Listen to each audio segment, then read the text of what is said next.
Mahkamah Kehormatan Dewan MKD DPR telah menggelar sidang putusan dugaan pelanggaran kode etik terhadap 5 anggota DPR RI yang dinonaktifkan imbas kericuan demo 17+8 Agustus lalu. Kelima teradu yakni Ahmad Saroni, Nafa Urbah, Eko Patrio, Adis Kadir hingga Uya Kuya dihadirkan. MKD memutuskan Ahmad Saroni, Nafa Urbah, dan Eko Patrio bersalah. Saroni dinonaktifkan sebagai anggota DPR selama 6 bulan untuk melanjutkan masa jabatannya di periode 2024-2029. Kemudian Nafa Urbah juga terbukti melanggar kode etik dan diberikan sanksi nonaktif selama 3 bulan. Sedangkan Eko Hendro Purnomo alias Eko Patrio dinonaktifkan dari posisi anggota DPR selama 4 bulan. Ketiganya juga dipastikan tidak mendapatkan hak keuangan berupa gaji maupun tunjangan anggota DPR selama masa penonaktifan. Sementara Surya Utama alias Uya Kuya dan Adis Kadir dinyatakan tidak melanggar kode etik dan kembali menjadi anggota DPR aktif untuk melanjutkan masa jabatannya di periode 2024-2029. Menyatakan teradu 3, Surya Utama tidak terbukti melanggar kode etik. Menyatakan teradu 3, Surya Utama diaktifkan sebagai anggota DPR RI terhitung sejak keputusan ini dibacakan. Dr. Ahmad Saroni SE MIKOM terbukti telah melanggar kode etik DPR RI. 12. Menghukum teradu 5 Dr. Ahmad Saroni SE MIKOM nonaktif selama 6 bulan.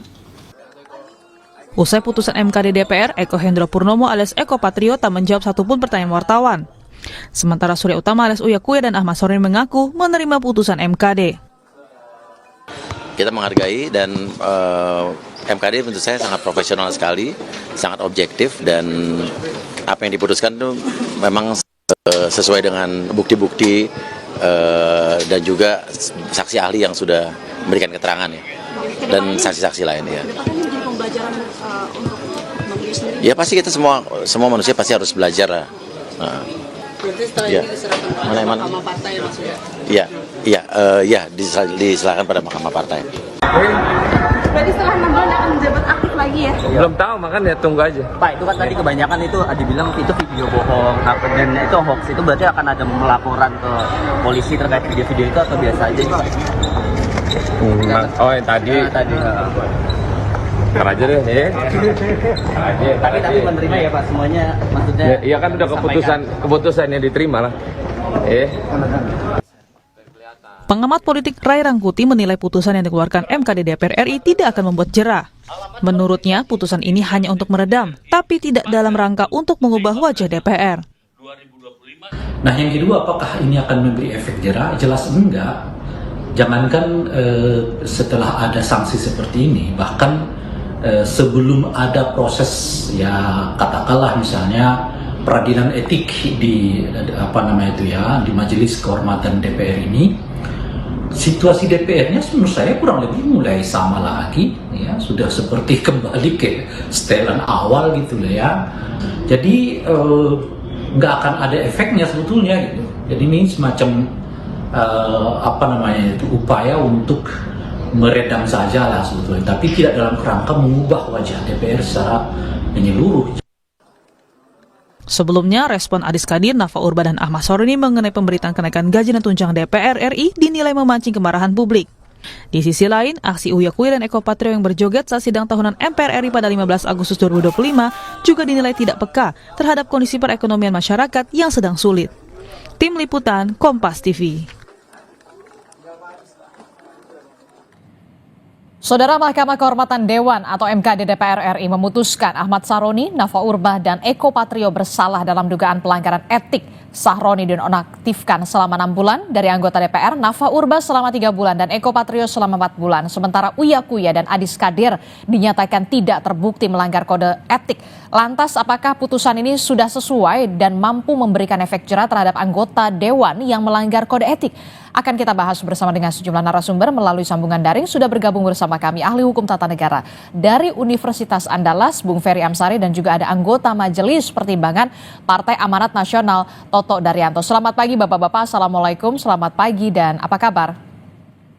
Ya, selamat pagi. Selamat pagi. Iya, saya mau ke Pak Toto dulu. Pak Toto, Partai Amanat Nasional, kader Anda Eko Patrio ini diputuskan bersalah melanggar kode etik dan dinonaktifkan selama 4 bulan begitu ya. Nah, kalau dari Partai Amanat Nasional sendiri, apakah langkah yang dilakukan atau pemutusan yang dilakukan untuk menonaktifkan Eko Patrio selama 4 bulan ini sudah tepat atau nanti akan ada langkah dari Partai Amanat Nasional terkait hal ini? Jadi begini ya Mbak, kita sama-sama sudah menyaksikan bagaimana proses persidangan di MKD dan semua pihak yang terkait sudah diundang, didengarkan, lalu pertimbangan-pertimbangan etik, pertimbangan hukum semua sudah disampaikan dan hasilnya kita semua sudah tahu. Sehingga tentu hasil yang diputuskan MKD ini ada pihak yang merasa cukup puas, ada pihak yang tidak puas, itu saya kira sesuatu yang wajar. Tapi bahwa di DPR itu ada keinginan, ya, ada keinginan untuk menegakkan etika di seluruh anggota DPR dan itu dijalankan sesuai dengan hukum beracara yang ada di DPR itu sudah dilaksanakan dan kita sudah bisa melihat bersama-sama. Nah, sehingga hasil itulah yang nanti oleh partai-partai politik, setiap partai politik tentu akan menjadi pertimbangan. Ya, apa kira-kira yang akan diputuskan oleh Mahkamah Partai sesuai dengan Undang-Undang Partai Politik, Undang-Undang Nomor 2 Tahun 2011, itu punya kewenangan dalam hal terjadi anggaran, etika dan juga hukum, ya, itu untuk jabatan dalam lingkup partai. Nah, jadi hasil ini akan menjadi pertimbangan dari Mahkamah Partai, tapi kami sendiri belum memutuskan kapan itu akan dilaksanakan. Ya, kita akan kaji dulu hasilnya dari MKD ini. Dan kalau kami dari pihak sebagai anggota DPR, saya sebagai anggota DPR tentu harus menghargai setiap proses yang terjadi di DPR. Dan ya sejauh ini kita bisa menerima karena semua sudah disampaikan secara terbuka dengan pertimbangan-pertimbangan yang seksama gitu. Jadi seperti itu sikapnya Mbak. Oke, ini kan nonaktif selama 4 bulan begitu ya. Setelah 4 bulan itu artinya Partai Amanat Nasional juga belum lagi memutuskan apakah Eko Patrio bisa tetap untuk bisa diaktifkan lagi atau kemudian ada pertimbangan untuk PAW atau semacamnya atau seperti apa? Melihat kita lihat kemarin sudah ada penonaktifan selama 4 bulan, Pak Toto.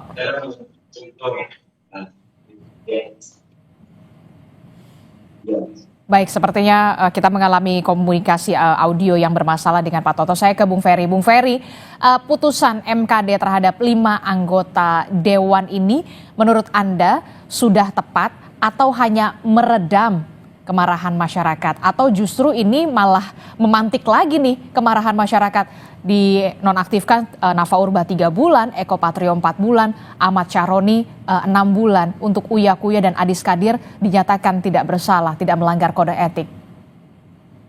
Ya, sedari awal perkara ini memang sudah terlihat motifnya hanya untuk meredam kemarahan publik. Secara strategi politik tentu semua orang mengatakan ini strategi yang pintar, baik begitu ya. Tapi kalau untuk merespon, menampung aspirasi publik, terutama untuk menghormati para pemilih, saya pikir ini langkah yang jauh sekali dari harapan. Ya. Pertama, kita bisa melihat strateginya adalah memberikan sanksi nonaktif sedari awal ketika publik marah di bulan Agustus. Nah, tentu saja dari terminologi soal nonaktif itu tidak pernah dikenal di Undang-Undang MD3. Jadi di titik awal saja DPR sudah melakukan pelanggaran terhadap undang-undang yang mereka buat sendiri hanya untuk kepentingan rekan-rekannya di parlemen. Kedua, kalau kita lihat dari 5 perkara ini, ada yang diberi sanksi, ada yang kemudian tidak diberi sanksi sama sekali. Padahal konteks substansi persoalannya sama. sikap anggota dewan yang tidak peduli dengan publik dan berlebihan. Nah, kenapa bisa sanksinya berbeda-beda begitu ya? Apalagi ada jenis perbuatan yang dianggap sama persis. Misalnya Eko Patrio dan Uya Kuya itu sama. Kenapa kemudian sanksinya berbeda? Apakah karena partainya berbeda sehingga MKD memutusnya berbeda? Di titik ini kita bisa melihat MKD hanyalah ruang untuk membenarkan tindakan pelanggaran etis yang dilakukan teman-temannya sendiri. Saya menyebutnya MKD itu melakukan pelanggaran etis dalam persoalan etik. Nah, di titik ini ya sebenarnya saya meyakini bahwa publik tentu saja akan melihat seluruh upaya politik di parlemen bukanlah upaya untuk menyenangkan hati publik. Seluruh proses etik di DPR hanyalah untuk menyelamatkan rekan-rekan mereka sendiri. Nah, di sini saya tentu merasa publik akan jauh lebih marah dan meresponnya juga akan berbeda. Tentu merespon di bulan Agustus dan sekarang juga berbeda. Saya percaya bahwa proses respon publik dengan menjarah rumah dari beberapa anggota adalah respon kapitalisasi dari orang-orang dari publik. Marah publik itu mungkin saja publik itu menurut saya diredam dalam sikap di batin mereka dan mungkin demonstrasi di lapangan yang tentu saja bentuknya bukan penjarahan. Nah, di sini bagi saya ini adalah tambahan dari kepercayaan publik terhadap parlemen bahwa parlemen tidak lagi bekerja untuk kepentingan publik.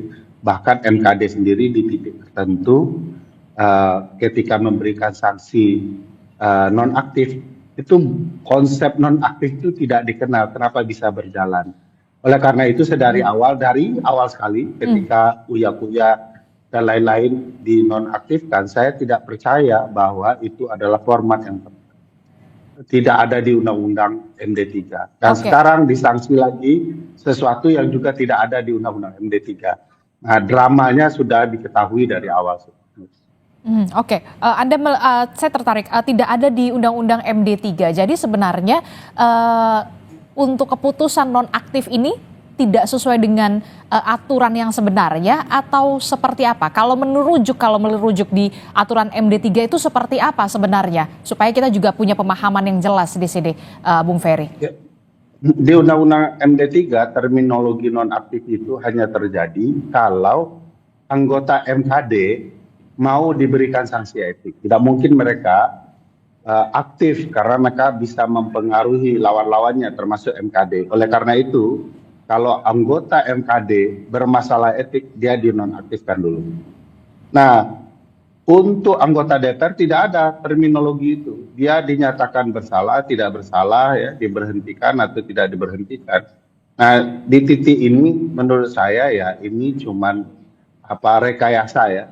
Memberikan terminologi baru hanya untuk pembenaran dari perbuatan yang salah. Dan MKD tentu saja dalam titik ini melanggar Undang-Undang MD3, sesuatu yang mereka buat sendiri ya, sesuatu yang harusnya tegas di dalam aturan itu apa saja yang bisa dilakukan MKD sebagai petunjuk ya dalam melaksanakan tugas-tugas MKD.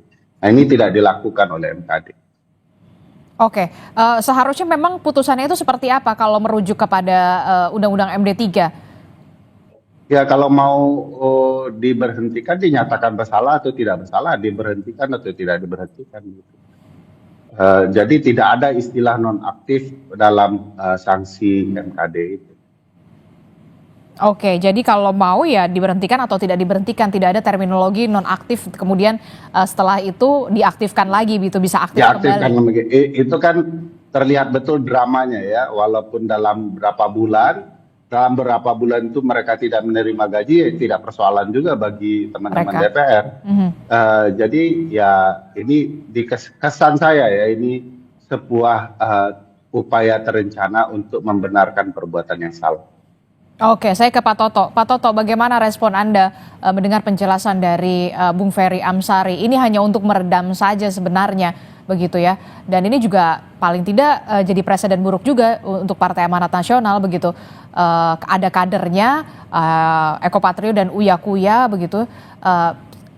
Bagaimana partai melihat ini semua, Pak Toto? Jadi mungkin ini ya Mbak, tadi Bung Ferry sudah menjelaskan yang mengenai sanksi yang diberikan oleh MKD yang tadi disebut tidak dikenal, tapi sejauh yang saya ketahui sebagai anggota DPR, kita sudah pernah melihat berbagai sanksi yang dilakukan MKD itu memang macam-macam, jadi tidak hanya diberhentikan atau tidak diberhentikan, tidak seperti itu. Ada yang sanksinya itu tidak boleh menduduki yang ringan-ringan, ya, tidak boleh menduduki jabatan di alat kelengkapan, ya, atau harus dipindah dari alat kelengkapan yang bersangkutan dan lain-lain. Jadi jenis sanksinya itu sejauh ini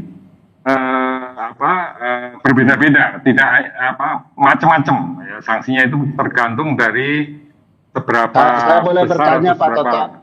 ringan. Ya, iya Mas. Gimana Bung Ferry? Ya. Kalau saya boleh bertanya ke Pak Toto, terminologi nonaktif itu pasal berapa di Undang-Undang MD3, Pak? Nah, mungkin begini Mas Ferry, itu perlu dipelajari dari tata beracara di MKD ya. Karena sejauh yang saya ketahui dari berbagai keputusan MKD itu ada macam-macam jenis sanksi yang disampaikan, termasuk yang tadi sudah saya sampaikan tadi. Jadi ada istilah nonaktif, ada pemecatan, ada macam-macam, ada tingkatannya. Nah, mungkin sekarang ini bukan forum untuk kita berdebat soal isi keputusan MKD itu benar atau salah ya. Nanti mungkin kita bisa membahas khusus bagaimana tata beracara di MKD dan kemudian juga di Undang-Undang MD3 ya, apakah sanksi-sanksi itu cukup punya landasan hukum yang kuat atau tidak. Tapi intinya begini Mbak ya. Jadi setiap peristiwa itu kan selalu bisa dilihat dari sisi masing-masing ya. Kalau kami lihat sekarang itu di tengah masyarakat, juga di kalangan anggota dewan teman-teman saya, itu sudah terjadi perubahan perilaku menurut saya luar biasa. Sekarang di jalan-jalan kita sudah tidak pernah melihat ada pengawalan model forader yang dengan bunyi-bunyi mengganggu masyarakat, itu sudah tidak ada. Kemudian juga ya, itu kan karena memang sudah aturannya sudah ada, tidak diperbolehkan lagi, Pak. Iya, tapi artinya anggota dewan sendiri juga saya lihat banyak perubahan sikapnya sekarang ini ya. Nah, saya membayangkan kalau itu peristiwa seperti Mas Eko dan lain-lain itu terjadi untuk diri saya misalnya ya, itu betapa sanksi moral yang diterima itu sebenarnya sudah sangat berat ya. Mungkin ketemu dengan konstituen di dapil sudah merasa tidak enak, malu, datang di DPR tidak enak, di depan umum tidak enak dan sebagainya. Itu juga sanksi yang menurut saya cukup berat bagi mereka. Apa tidak sebaiknya mundur saja kalau misalkan memang sudah mencederai hati konstituen mereka yang memilih mereka? Bukankah itu lebih terhormat? Kalau itu kan tergantung dari masing-masing ya Mbak. Intinya kita harus menghormati putusan MKD, apa yang diputuskan, dan nanti partai tentu akan menjadi pertimbangan keputusan itu bagaimana nanti posisi di partai gitu. Oke. Jadi gitu Mbak. Oke, Bung Ferry, respon Anda? Ya, Mbak, bagaimana kita bisa menghormati putusan MKD kalau MKD tidak menghormati putusan ketentuan undang-undang dan perasaan masyarakat? Di titik itu kita tidak bisa dibawa berkompromi ya kepada sesuatu yang jelas-jelas secara terbuka melanggar hukum dan kemudian dimanipulasi seolah-olah ini benar gitu ya. Nah, sekali lagi upaya dan sikap untuk meredam perspektif publik terhadap tingkah laku anggota dewan ini yang menurut saya tidak benar ya. Jadi ini mereka sudah menderita, mereka sudah mendapatkan sanksi moral. Ya, padahal yang harus ditegakkan MKD adalah unsur etika dan hukumnya. Tidak semua pelanggaran etik melanggar hukum. Jadi di luar hukum saja bisa saja terjadi pelanggaran etik. Tetapi kalau melanggar hukum sudah pasti melanggar etik. Ya.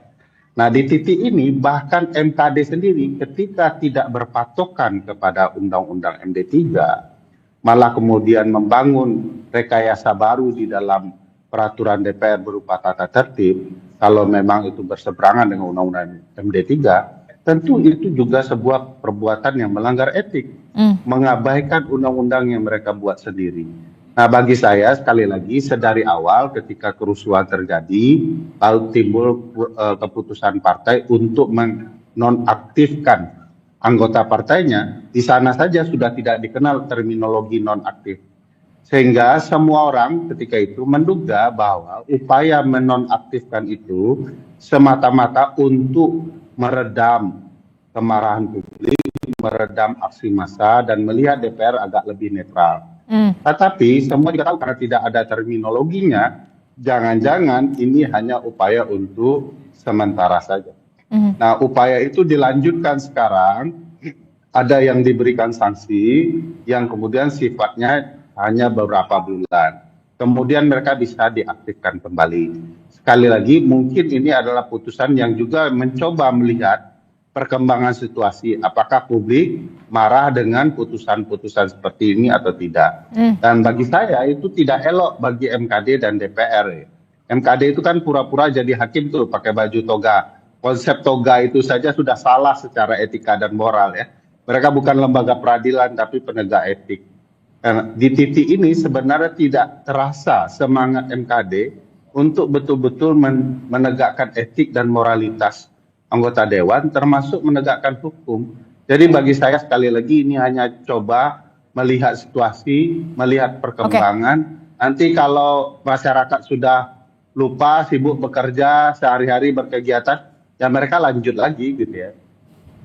Oke, tapi memungkinkan tidak sebenarnya kalau di aturan ini, kalau untuk kasus semacam ini kan kita lihat baru terblow up begitu ya di masa kemarin, di Agustus kemarin. Tapi bisa tidak sih sebenarnya sanksinya mungkin dari partai di PAW-kan pergantian antar waktu atau seperti apa gitu ya? Toh juga kader-kader partai juga dari PAN juga masih banyak juga yang bisa lebih kompeten dari itu. Ya, saya pikir kalau partai bijaksana ya dengan memperhatikan perasaan publik, partai tentu akan mendulang respon baik dari publik kalau kemudian melakukan PAW terhadap figur-figur yang dinyatakan bermasalah. Sekaligus jadi pembelajaran nih bagi teman-teman partai politik bahwa menyinggung perasaan publik itu adalah pelanggaran etik tertinggi karena mereka lah pemilih dari anggota dewan. Sehingga kedepannya seluruh anggota dewan akan berhati-hati bersikap ketika melakukan sesuatu. Nah, coba bayangkan kalau ternyata seluruh anggota dewan, apapun pelanggaran etik yang mereka lakukan di hadapan publik, itu mendapat respon pembelaan berupa putusan-putusan seperti ini. Dan itu juga merugikan partai, karena partai akhirnya akan dilihat memanfaatkan mereka untuk mendulang suara publik. Begitu suara publik dapat, publik tidak didengarkan lagi suaranya. Di titik ini menurut saya yang harusnya dipikirkan oleh partai, apakah perlu ada sanksi lain dari MKD yang berasal dari partai sendiri yang memperlihatkan partai merespon suara publik. Berarti memungkinkan untuk sebenarnya aturan untuk di PAW kalau menurut Anda, Bung Ferry? Ya, partai kan punya mekanisme sendiri ya untuk pergantian antar waktu. Nah, istilah pergantian antar waktu itu sebenarnya yang mestinya diterapkan di MKD maupun di partai. Dan bagi saya penonaktifan apalagi pakai antar waktu dan segala macam istilah baru itu tidak dikenal terminologinya di undang-undang. Oleh karena itu partai boleh membenarkan agar kemudian kealpaan MKD itu bisa dibenahi oleh partai. Nah, oke, gimana Pak Toto dari partai sendiri? Perlu ketegasan juga karena ini urusannya juga soal partai begitu ya. Jangan sampai kemudian menimbulkan degradasi kepercayaan masyarakat khususnya bagi partai Anda. Ini ada dua, Eko Patrio dan Uya Kuya. Ya, Mbak. Jadi semua masukan masyarakat seperti yang disampaikan oleh Bung Ferry Amsari itu tentu juga akan didengar oleh partai politik dan terutama oleh Mahkamah Partai. Tapi kalau dari posisi saya bukan dalam kapasitas saya untuk menyampaikan pendapat partai, karena nanti kan tentu Mahkamah Partai punya prosedur sendiri untuk menyelesaikan masalah ini.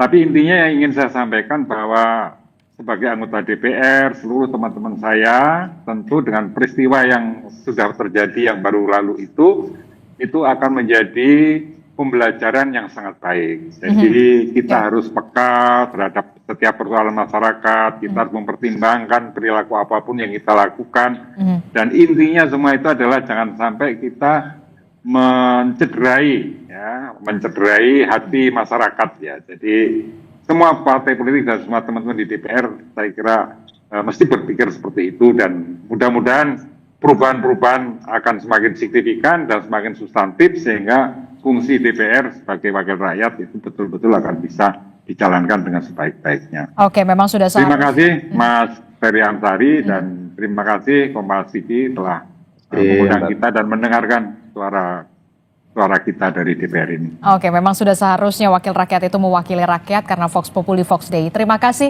Pak Toto telah bergabung bersama kami, Bung Ferry Amsari telah bergabung bersama kami. Sehat selalu Bapak-bapak. Assalamualaikum, selamat pagi. Ya.